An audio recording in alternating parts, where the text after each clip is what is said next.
Hello! We interrupt our regularly scheduled broadcast to bring you up to speed on some breaking news in the form of a deep dive. In this deep dive, we're taking a look at the latest Battle at the Berrics 12 developments. So far, 62.5% of Round 1 is complete with 20 of the first 32 matches finished. Of the 4 bracket categories, Round 1 of the Joes section are complete. 6 of the 8 influencer games have come to an end. 5 of the 8 pros matches are over. But only 1 of the 8 Icons matches has taken place, with Tori Pudwell beating Sean Malto in the season's longest battle so far on a nollie double kickflip. So what's next for the remainder of the first round? Let's dive deep into these 12 remaining matches, starting with the pros. Number 12. Olympic medalist Jagger Eaton versus second-year Battle at the Berrics vet and U.S. national champ Deshaun Jordan. Deshaun's past performance in Battle at the Berrics 9 ended with a loss to Mason Silva in a game that featured highly difficult tricks, including a fakey 540 flip, big heel flip, and a bigger flip. Combining his trick complexity with a Battle at the Berrics consistency rate of 81.13%, Deshaun Jordan is definitely in contention to win against Jagger Eaton. I'm not sure if Jagger is a flat-ground powerhouse, and he could very well surprise us with a deep bag of tricks under pressure, but I predict Deshaun will win this match. Number 11. Steezy Carlos Ribeiro versus flat-ground wizard Cody Cepeda. Ribeiro competed in Battle at the Berrics seasons 6, 8, 10, and 11, and unfortunately hasn't been able to crack the first-round barrier. Battle at the Berrics 7 champion and Battle at the Berrics 8 third-place winner Cody Cepeda, on the other hand, has never lost a first-round match in the 4 seasons he's competed. On top of having a championship under his belt, Cody Cepeda can land some gnarly flat-ground tricks. Unless Cepeda has a really bad day, I think it'll be hard for Carlos Ribeiro to win this matchup, so I'm picking Cody to win. Number 10. Ambidextrous Felipe Gustavo versus textbook execution specialist Seva Krutkov. Similar to Ribeiro and Cepeda, Seva's Battle at the Berrics resume compared to Felipe Gustavo's is pretty one-sided.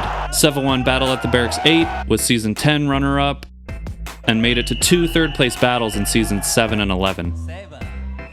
The only reason Felipe didn't make it past the Marathon 124 turn Round 3 Battle at the Berrics 11 match was because he was going against Chris Joslin, who was that season's runner-up and is the most consistent skater in Battle at the Berrics ever with a successful attempt rate of 85.15%. Seva has his own bag of difficult tricks just like Cody Cepeda, but I see this match being much closer. Giving Felipe some leeway, I still think Seva wins this one. Now on to the influencers section. Number 9. Swiss Rodney Mullen Johnny Geiger versus the guy who warms up with Merlin twists, Jamie Griffin. YouTube skater Johnny Geiger was put on the map when he played P-Rod in Battle at the Berrics 7, which ended in a loss for Geiger but was still a great match. If you've ever watched Geiger skating outside of Battle at the Berrics, it's no mystery that he can skate flat ground and is capable of landing some doozies.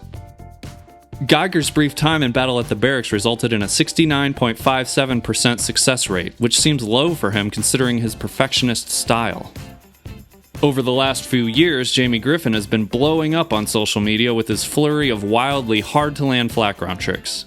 He's been in high demand to compete in Battle at the Berrics, so for it to finally be happening is generating a lot of hype. This could be the most viewed match of the first round. But without much Battle at the Berrics data to rely on, the match between Griffin and Geiger seems like it could go either way. This is one of those matches that could come down to the Rochambeau, and I'm going to root for Geiger, but won't be super mad if Griffin wins.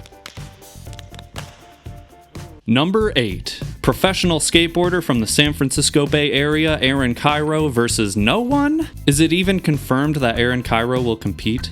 I don't really have much to say about this match until more details come out, but I'd be stoked to watch an epic parallel skate universe crossover between Braille and the Berrics. As for the Icons, there's still 7 matches remaining. Number 7. Switchgod P-Rod versus Jaws Butt. Nigel Houston's no slouch at flat ground, but P-Rod won the Battle at the Berrics 3 championship, won 17 total matches compared to Nigel's 4, and has a consistency rate of 81.08% compared to Nigel's 79.14%. Nigel's the SLS GOAT, but Paul Rodriguez is a legend in Battle at the Berrics, so my pick for the battle goes to P-Rod. Number 6. 2013 Skater of the Year Ashad Ware versus OG Ronnie Krager. Ashad is arguably one of the best skaters to ever do it, and in Battle at the Berrics he made it as far as the 3rd place battle in Season 5, losing to Shane ONeill. Last season, Ashad lost his round 3 match to the Battle at the Berrics 11 champion Luan Oliveira, but apart from that, he's never made it past round 2 other than Season 5. Ronnie Krager competed in Seasons 4 and 5 of Battle at the Berrics and made it to round 3 of the 4th season before missing a switch double heel flip against Davis Torgerson. Krager can land some hard tricks too, including a couple of the most missed tricks ever at Battle at the Berrics, the switch big flip and nollie late flip. Krager could also throw a shot off with some body varial flip tricks. I'm gonna go with a shot in this match, but if Ronnie Krager stays consistent, it could be exciting. Number 5. 9 Club host Chris Roberts versus the most stoked Kelly Hart. Unless Kelly Hart comes to win, I foresee this match being less competitive and more of a way to promote the 9 Club, which is totally fine with me. Last season, Chris Roberts played and lost to Mike Moe in round 1, and although they didn't really follow the rules that much, theirs is one of the most viewed Battle at the Berrics 11 matches on the Berrics YouTube channel. Knowing this, Roberts and Hart might focus more on goofing off and entertaining viewers with some unexpected antics. Will Kelly Hart ignore the no malto manual rule and go for a fakey Trey fakey Manny on offense? We sure know Chris Roberts deliberately disobeyed that rule when he played Mike Moe. Kelly Hart has the advantage of winning one more round than Roberts, who's never won a Battle at the Berrics match, even if you're counting legit matches from his Legion of Doom crew. Comparing consistency rates, Kelly Hart has a 67.86% success rate, which is better than Robert's 63.49% success rate. So if these two are really going to go for the win, I'm going to pick Kelly Hart. Number 4. The one and only Mike Moe versus half of the Berrics and generation-inspiring Eric Costin. Based on the data, this is a tight match. Fight like a tiger! First season champ, 5th season runner-up, 2-time 3rd place competitor, and veteran of 7 total seasons, Mike Moe is nothing short of an iconic skater with a lot of experience in this competition. There's a trick Mike Moe does called the impossible late flip that no one else has landed in Battle at the Berrics and maybe even ever. If Mike Moe gets Costin to letter T and lands this trick on offense, the data says Moe is going to round 2. That being said, Eric Costin not only has an extra season of experience over Mike Moe, but Costin has some tricks up his sleeve that will at least give Mike Moe a hard time, if not completely end the match in his favor. Costin's consistency rate of 72.93% is quite a bit lower than Mike Moe's 79.77%, but I can see this match getting dirty and turning into a pressure flip late flip shootout. Mike Moe is my pick for the winner, and even though he suffered a tragically severe injury to his foot a few years ago, he is still one of the best to step on a skateboard, especially at flatground. Number 3. The most talented Shane ONeill versus Chicago native and highly ranked pro Chaz Ortiz. If Shane ONeill loses this battle, it will be because he doesn't want to compete in this tournament. ONeill has a consistency rate of 81.25%, Ortiz has a 77.77 consistency rate. ONeill has competed in 7 Battle at the Berrics seasons, Ortiz has competed in 3. ONeill has won 22 Battle at the Berrics matches, Ortiz has won 2. Chaz Ortiz is good at flatground and he's well known as a high-ranking SLS skater, but he's competing against Shane ONeill. The only people Shane has lost a battle to are Seva, Cody Cepeda, Paul Rodriguez, Mike Moe, and PJ Ladd.